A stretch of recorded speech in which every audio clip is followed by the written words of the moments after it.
nagbukas pa na barbershop. Gizmo Barbershop.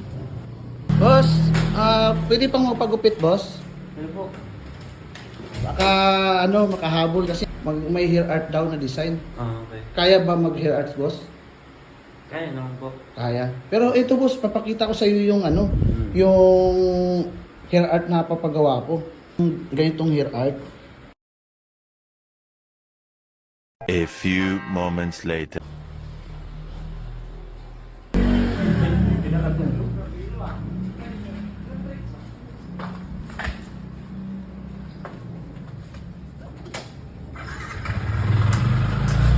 Busog-busog ko kanina ng karinderya. Oh! Bitaw, baka may customer pala. Kami ng dalawa lang naman dito ang barbero. Ha?